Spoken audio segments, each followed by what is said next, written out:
Halo guys, jumpa lagi bersama aku di channel Uni Recap dan selamat datang di alur cerita film The Gorge.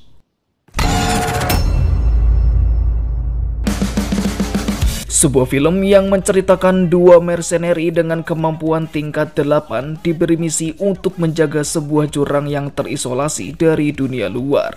Namun jurang itu bukanlah jurang biasa, konon katanya ada ratusan makhluk anomali yang bersarang di dasar jurangnya yang sewaktu-waktu bisa memanjat ke atas, dan jika sampai terlepas, makhluk-makhluk itu akan membawa bencana yang sangat besar.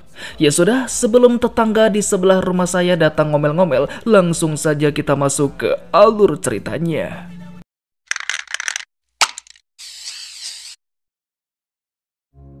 Diketahui protagonis di film ini ada dua orang. Kita mulai dari bro yang satu ini, namanya adalah Levi, mantan marinir yang memutuskan untuk pensiun dini dan memilih bekerja secara freelance atau lebih tepatnya sebagai tentara bayaran. Bro juga punya skill yang gak kaleng-kaleng. Salah satunya adalah keterampilannya dalam menembak jitu. Kalau lagi gabut, biasanya doi pergi ke pantai buat sekedar ngaso sembari merangkai kata-kata yang bagus untuk dijadikan puisi. Di suatu hari, Levi diminta untuk datang ke markas tempat dia dipertemukan dengan kliennya. Di sepanjang film, kliennya sama sekali tidak menyebutkan siapa namanya. Tapi biar mempermudah saya dalam membawakan ceritanya, kita panggil saja Sigourney sesuai dengan nama pemerannya. Kemungkinan beliau adalah seorang mata-mata yang sudah sangat senior, dan alasan kenapa Sigourney memanggil Levi kemari adalah untuk merekrutnya ke dalam sebuah misi. Tidak dijelaskan secara rinci misi macam apa yang akan dikerjakan. Namun satu hal yang pasti, Levi akan ditempatkan di lokasi yang sangat dirahasiakan. So do you presently have a girlfriend? Anyone special? Someone who couldn't live without you? No.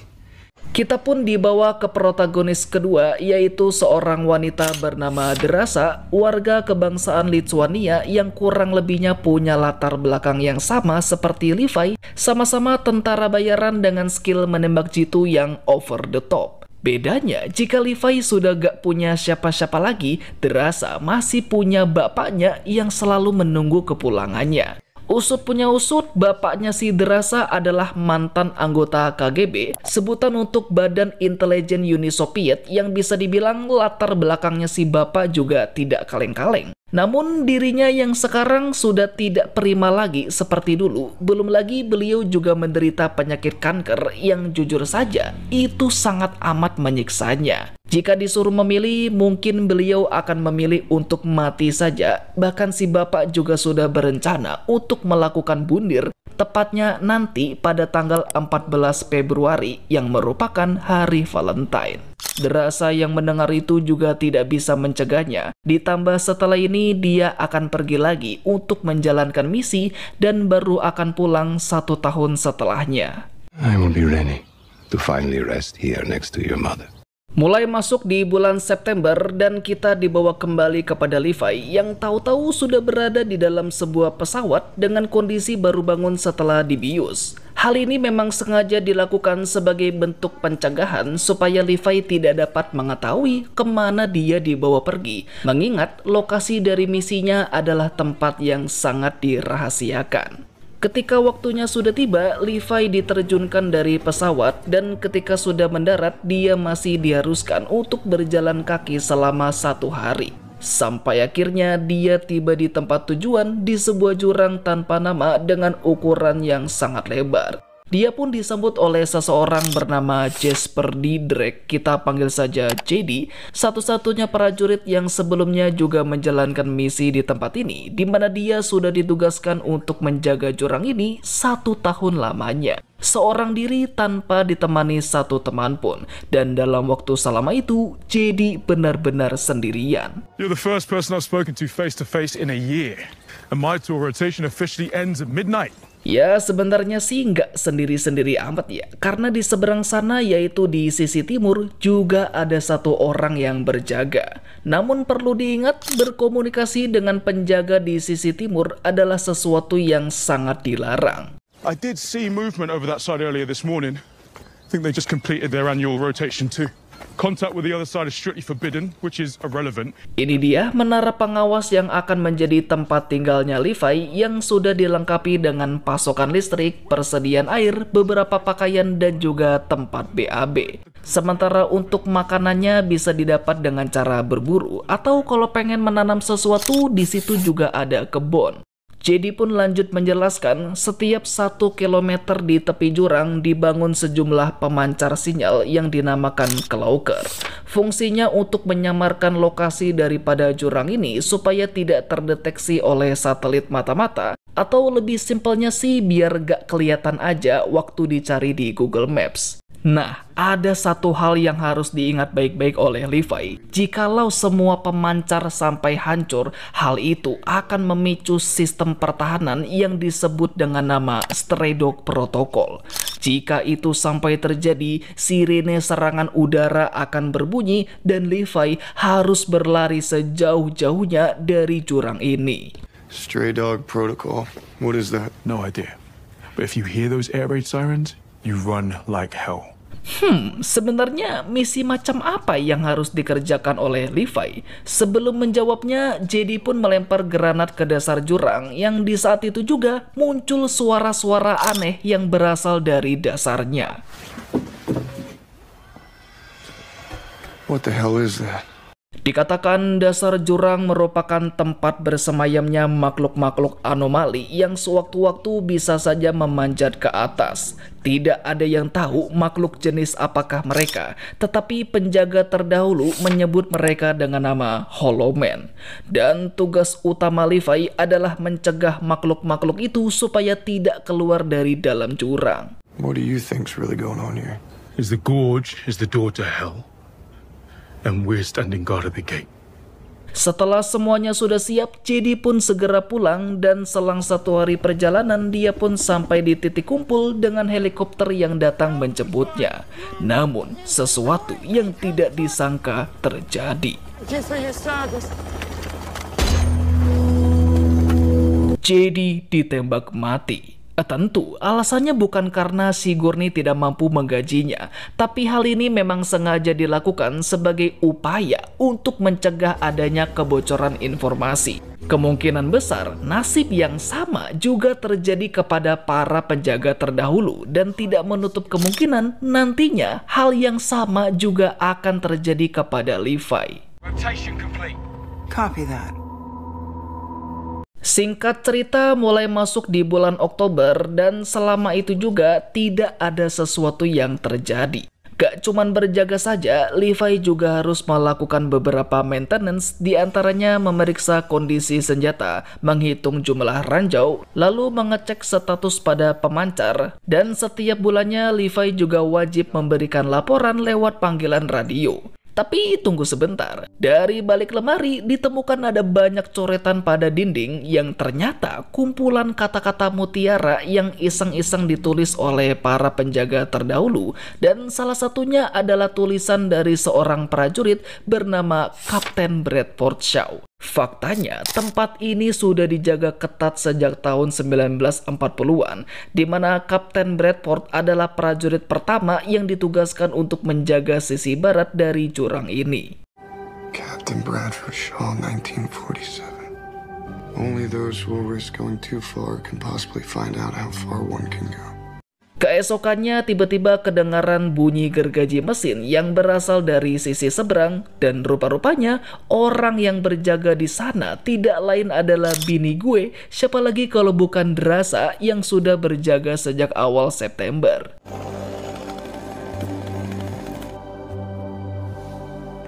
Tak terasa mulai masuk di bulan November dan entah sudah di tanggal berapa, yang jelas pada malam ini Drasa sedang berulang tahun. Nah, karena kalau cuman sendiri aja kayaknya kurang asyik, Drasa pun ngide buat ngajakin si Levi ngobrol, dimana untuk berinteraksi mereka menggunakan papan tulis. Masa bodoh dengan larangan melakukan kontak, karena siapa juga yang mau marahin, wong cuman mereka berdua kok yang ada di sini. Gak cuman basa-basi aja, keduanya juga saling mempamerkan skill menembak masing-masing. Sayangnya, kesenangan mereka harus berhenti ketika sesuatu muncul dari dalam jurang, dan di saat itulah kita dapat melihat pembentukan dari makhluk yang disebut Hollow Man.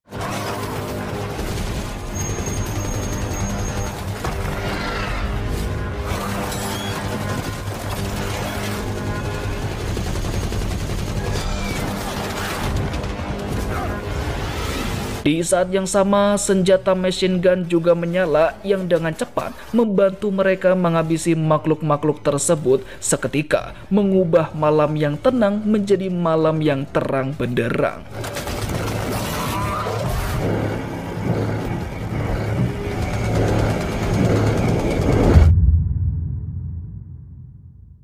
Beruntung ketika waktu pagi sudah tiba, serbuan dari para monster akhirnya juga berhenti. Namun bukan berarti mereka bisa santai-santai, karena masih ada pagar-pagar yang harus diperbaiki dan juga beberapa ranjau yang harus dipasang kembali. Tapi secara tiba-tiba dari bawah jurang muncul satu unit pesawat nirawak yang sepertinya bukanlah sebuah ancaman. Nah, yang jadi pertanyaannya, siapakah pemiliknya? Semoga saja nanti akan diungkap ya. Semenjak keduanya udah saling mengenal, ada sedikit perbedaan dibanding hari-hari sebelumnya, di mana rasa jenuh karena rutinitas yang dirasa monoton pelan-pelan juga mulai berkurang. Di kala gabut, ada aja gebrakan yang dilakukan oleh mereka berdua, entah itu main catur, bikin boneka salju, atau bahkan menghias pohon. Tapi yang paling penting, mereka juga sadar, semakin lama mereka berinteraksi, semakin kuat juga ikatan yang dibentuk. Begitu pula dengan benih-benih cinta yang mulai tumbuh di antara kedua insan ini.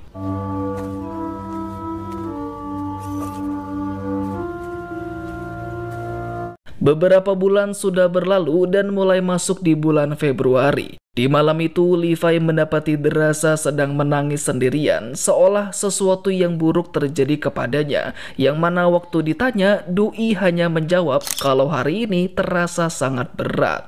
Faktanya, Drasa menangisi sang ayah yang dia pikir sudah meninggoy, mengingat sebelumnya sang ayah sudah berencana untuk bundir pada tanggal 14 Februari. Pada malam itu, Levi sama sekali tidak bisa tidur nyenyak. Wajah sedihnya si Doi terbayang-bayang di dalam pikirannya, apalagi Drasa sendiri juga mengharapkan jika Levi bisa datang untuk menghiburnya.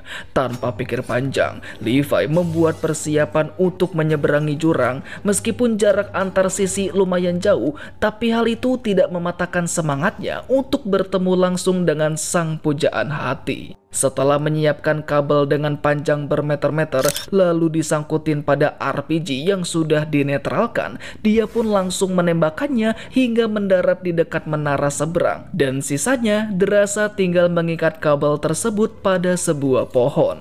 Selanjutnya, adegan paling GG di mana Levi menyeberangi jurang tersebut dengan cara meluncur. Meskipun sempat berhenti di tengah-tengah, tapi setidaknya dia bisa sampai dengan selamat. Disitulah dia disebut oleh Drasa, dan sembari memberikannya bunga, bro juga sempat-sempatnya ngegombal tipis-tipis.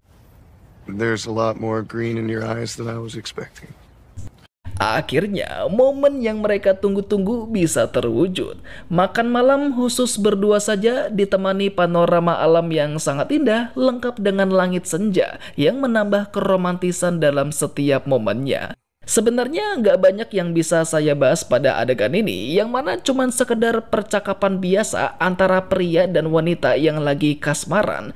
Tapi satu hal yang menarik bagi saya adalah gombalannya si bro Levi yang lagi-lagi bikin si Doi kesemsem. I've been staring at this gorge every day for the last 6 months, and I gotta say the view is much better over here.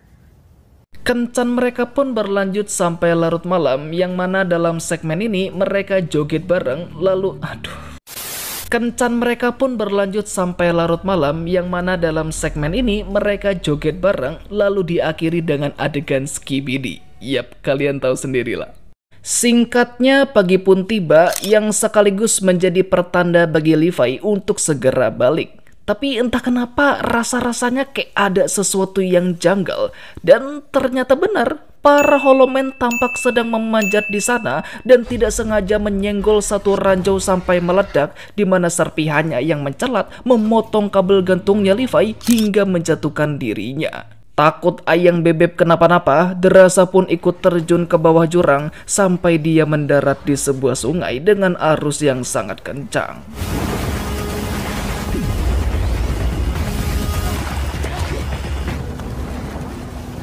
Sementara itu Levi masih hidup, cuman lagi nyangsang aja di atas pohon. Dan beruntung dia dengan cepat sadar karena kalau tidak, kelabang anomali yang ada di sana bisa saja mencaploknya. Tidak cukup sampai di situ, kubangan lumpur tempat dia terjatuh rupanya juga sebuah anomali yang hendak memangsanya hidup-hidup, dan untungnya ada Drasa yang datang menolong. Akan tetapi mereka masih belum bisa santuy karena masih ada Holoman penunggang kuda yang tiba-tiba menyerang. Meskipun sempat dibuat terdesak, tapi keduanya berhasil mengalahkan 2 dari 3 musuh, sementara sisanya melarikan diri. What do you think they want us? Given how emaciated they are, my guess is that to them we're food. Oke, sekarang adalah waktunya bagi mereka untuk kembali ke atas. Di mana sebelumnya Drasa sudah membawa pengerek otomatis dan tinggal mencari kabel gantung yang putus tadi untuk dipakai memanjat. Yap, rencananya sih awalnya begitu. Cuman sayangnya, sewaktu mendarat di sungai tadi, pengerek otomatisnya ikut tercebur yang alhasil mereka tidak dapat keluar dan terjebak di tempat ini. Di satu sisi, mereka berdua masih tidak percaya kalau di dasar jurang ada tempat se-creepy ini, di mana lingkungannya benar-benar sangat asing, penuh dengan kabut tebal dan juga makhluk-makhluk aneh. Tapi yang bikin keduanya gak habis pikir, di situ juga ditemukan struktur bangunan yang artinya ada jejak kehidupan manusia di tempat terkutuk ini. Di saat itulah suara-suara anomali kembali bermunculan, memaksa keduanya untuk sembunyi di dalam satu gereja kecil, tempat ditemukannya puluhan mayat dengan kondisi tersisa tulang. Disebutkan jika penyebab kematian dari orang-orang di sini karena keracunan sianida yang dapat diasumsi orang-orang ini melakukan aksi bundir berjamaah. Tapi apa alasan mereka melakukan itu? Sebelum itu keduanya harus siap siaga lagi, sebab di saat itu juga muncul anomali laba-laba tengkorak yang secara tiba-tiba menyerang dalam jumlah yang banyak. Bahkan suara tembakan yang begitu berisik memancing kedatangan para Holoman.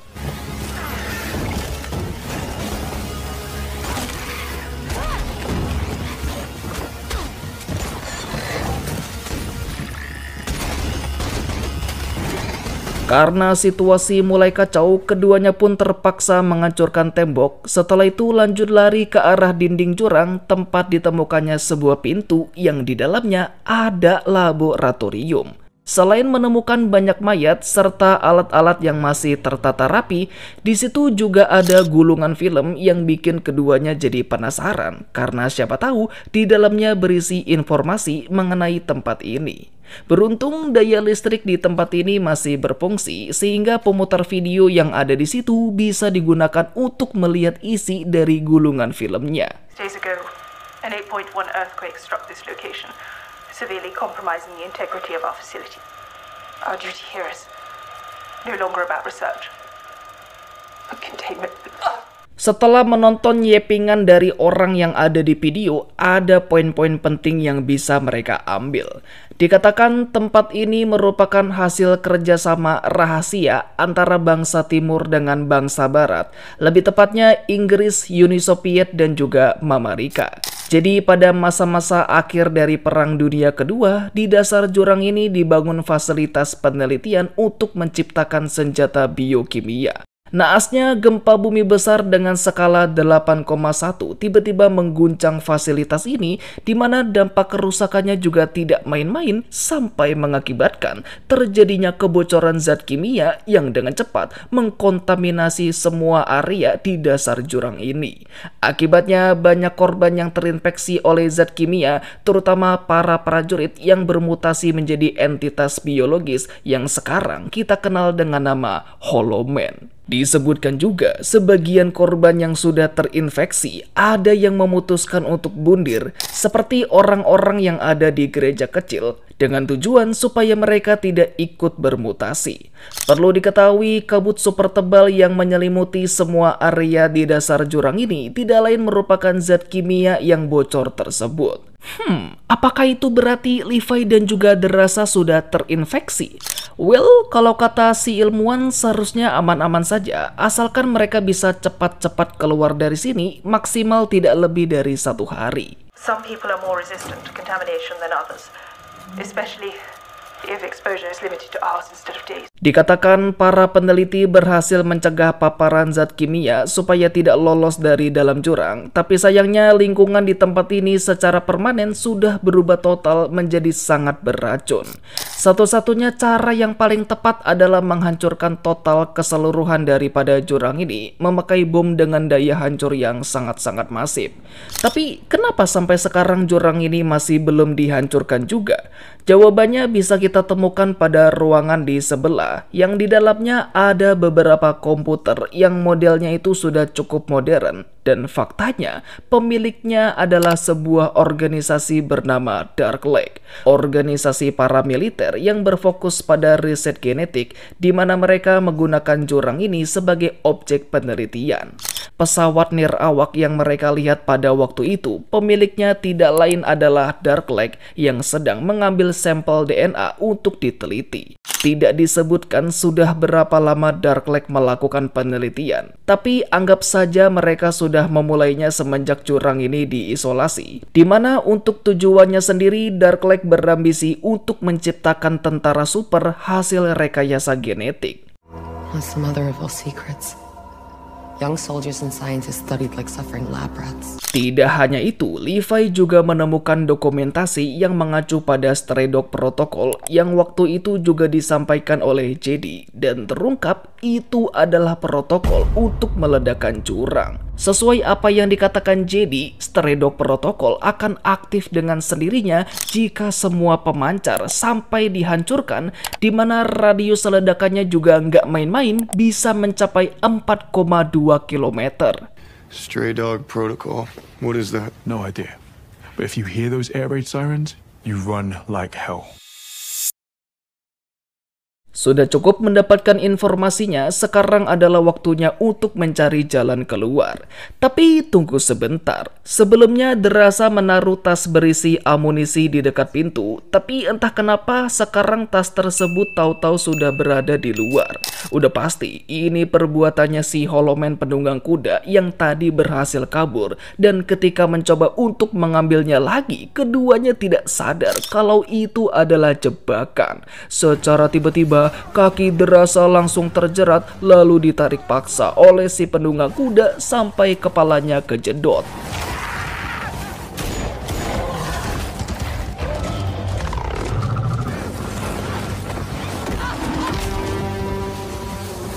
Levi yang terus mengikutinya dari belakang sampailah dia di sebuah silo, yaitu fasilitas rudal bawah tanah. Jika dilihat dari volume kabut yang sangat-sangat tebal, tampaknya ini merupakan tempat yang jadi sumber dari kebocoran zat kimia.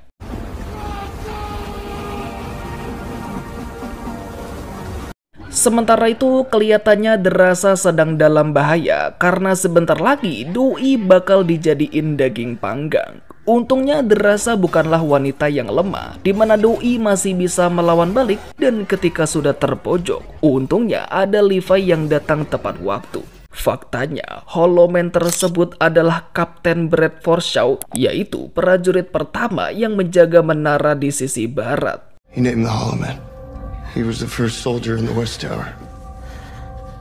Selanjutnya mereka tinggal menuju pintu keluar, dan seperti biasa akan ada rintangan yang menghadang, di mana keduanya harus melewati gumpalan anomali kuning.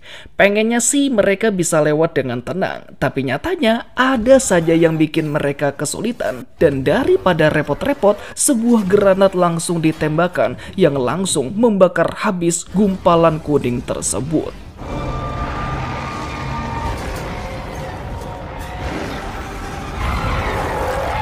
Setelah keluar, mereka menemukan mobil jeep tua yang setelah dibenerin tipis-tipis ternyata masih bisa dikendarai. Nah, rencananya mereka akan keluar dengan memakai mesin derek otomatis yang terdapat pada jeep tersebut. Setelah menemukan lokasi kabel gantung yang terputus, muncul beberapa holomen yang mengganggu.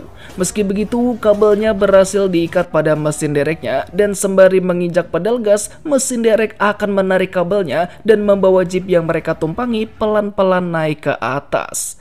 Tidak cukup sampai di situ, secara tiba-tiba, holomen dalam jumlah yang banyak dengan cepat menyusul memaksa keduanya beradu mekanik dalam posisi yang bisa dibilang sulit.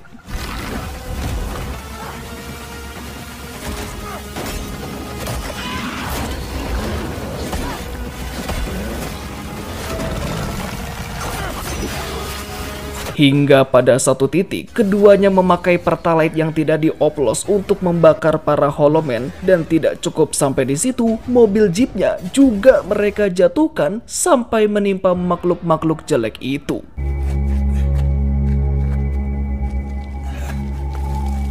Akhirnya keduanya bisa santuy juga. Meskipun mereka adalah prajurit yang udah punya jam terbang tinggi, tapi tetap aja bro, kalau misalkan disuruh buat turun ke tempat kayak tadi, dua-duanya juga bakal sesak napas. Namun dari semua kejadian tadi, secara tidak langsung menyadarkan mereka akan sesuatu.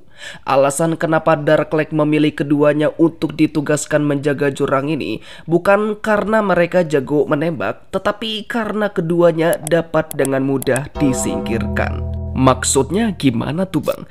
Jadi perlu diketahui, Levi, Drasa, Jedi, serta penjaga-penjaga terdahulu adalah orang-orang yang sudah tidak punya siapa-siapa lagi dalam kehidupan pribadi mereka. Keluarga nggak punya, kerabat nggak punya, dan juga masih menjomblo. Nah, jadi misalkan orang-orang seperti mereka dimatiin, tidak akan ada satupun yang bakalan nyariin. But now it's all flipped. And I have everything to live for. Kalau sudah begini, apa yang harus dilakukan? Drasa menyarankan untuk kabur aja dulu ke kota Paris. Di sana dia punya koneksi orang dalam, jadi tidak perlu khawatir soal paspor, pekerjaan, dan tempat tinggal. Boleh juga tuh. Tapi Levi punya ide yang lebih bagus. Kenapa gak sekalian aja ngancurin jurang ini sampai rata dengan tanah? Dengan begitu tidak akan ada lagi prajurit seperti mereka yang bakalan menjadi korban. Semuanya akan dimusnahkan bersamaan dengan ribuan anomali di bawah sana. Setelah menyusun rencana, keduanya harus balik lagi ke menara masing-masing karena di malam ini mereka harus memberi laporan bulanan melalui panggilan radio. Nah, tidak seperti biasanya nih, orang yang berbincang dengan Levi ternyata Sigourney sendiri, di mana beliau menanyakan macam-macam pertanyaan yang pada intinya beliau curiga jika Levi turun ke dasar jurang. Drone computer system was activated. Did you go into the gorge? Negative. But I did see one of your drones fly out of here.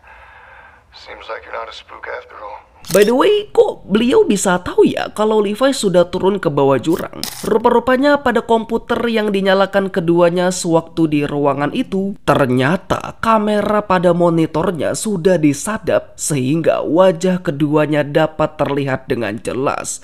Dan setelah tahu jika Levi dengan Drasa sudah membongkar rahasia dari organisasi Dark Lake, maka Sigourney tidak punya pilihan selain menghabisi mereka berdua. Commander, Levi Kane is compromised. Gather your team, we'll leave in the morning. Tiba di hari esok, keduanya kompak memasang seutas kabel panjang dari ujung ke ujung yang entah gunanya buat apa. Tapi di sini saya malah salpok dengan kakinya si Levi yang rada pincang. Dan usut punya usut, hal itu diakibatkan gara-gara kejepit badan mobil pada waktu itu. Tidak lama setelahnya terdengar suara helikopter mendekat dan ternyata benar itu adalah Sigourney bareng sama pengawalnya. Levi dengan Drasa yang sudah tahu jika kedatangan mereka adalah untuk menghabisi keduanya, jadi dengan cepat keduanya lari ke arah hutan. There's no sign of Levi Kane anywhere in the tower or on the surrounding compound. There's no sign of the counterpart either. Raise the quadcopters. Setelah sadar bahwa Levi dan juga Derasa tidak ada di menara masing-masing, Sigourney pun memberi perintah untuk menerjunkan 4 unit drone untuk menghabisi kedua orang itu. Tidak butuh waktu lama, posisi keduanya dengan cepat diketahui dan langsung dibredel dengan banyak peluru. Gara-gara itu Levi jadi tertimpa batang pohon. Meski begitu Levi masih bisa bangkit dan mampu menjatuhkan drone tersebut satu persatu, di mana pada saat yang sama Derasa juga menembak jatuh 2 drone musuh hanya dengan 1 kali tembakan. Karena semua pengganggu sudah disingkirkan, sekarang adalah waktunya untuk pertunjukan utamanya. Rupanya mereka sudah berencana untuk memicu aktivasi dari Stray Dog Protocol. Dan seperti yang sudah dikatakan JD di awal-awal, supaya hal itu terjadi, semua pemancar harus dihancurkan terlebih dahulu.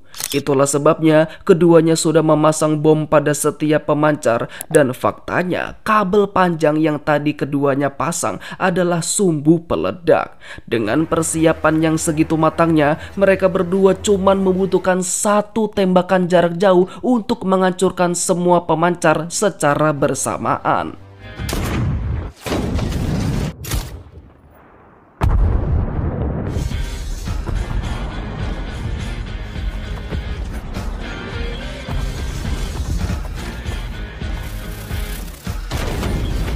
Sesuai dugaan, sirene serangan udara langsung berkumandang, di mana dalam waktu 2 menit ledakan dahsyat akan mengguncang jurang ini. Apakah dengan waktu segitu sudah cukup untuk evakuasi? Jawabannya ya tergantung. Bagi Levi dengan Derasa yang sudah lari cukup jauh, ya jelas sudah cukup. Tapi kalau buat Sigourney, tentu tidak. Meskipun sudah terbang pakai helikopter, tapi tetap saja tidak keburu, yang mana ketika ledakan dahsyat terjadi, helikopter yang dia tumpangi mendadak malfungsi sampai akhirnya jatuh dan meledak. Sementara itu nasib apes harus dialami Levi dikarenakan kakinya yang pincang, larinya tidak secepat Derasa yang sudah sampai di zona aman. Saat itulah Levi terkena hampasan angin yang sangat kuat hingga jatuh ke dalam sungai.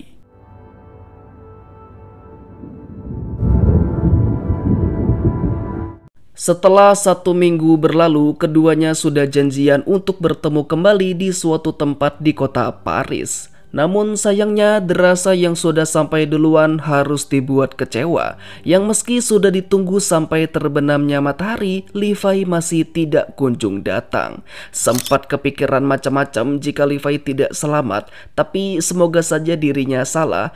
Mungkin Levi tidak datang pada hari ini, bisa jadi besok, lusa, atau minggu depan.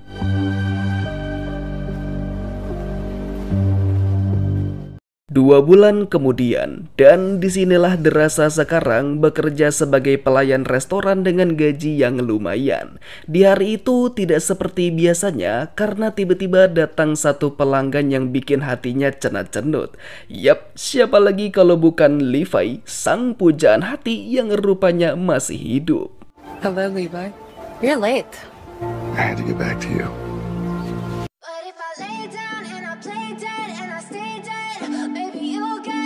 So ya, itulah alur cerita dari film The Gorge. Oke, segitu saja untuk video kali ini. Jangan lupa untuk like, comment, share, dan subscribe-nya agar saya bisa semangat untuk membuat konten selanjutnya. Terima kasih buat yang udah nonton sampai habis, dan sampai jumpa di next video. Bye bye bye. Silhouettes of you are like a taunt. Never really know just what you want. With you I don't ever feel calm. I can feel the sweat inside my palm.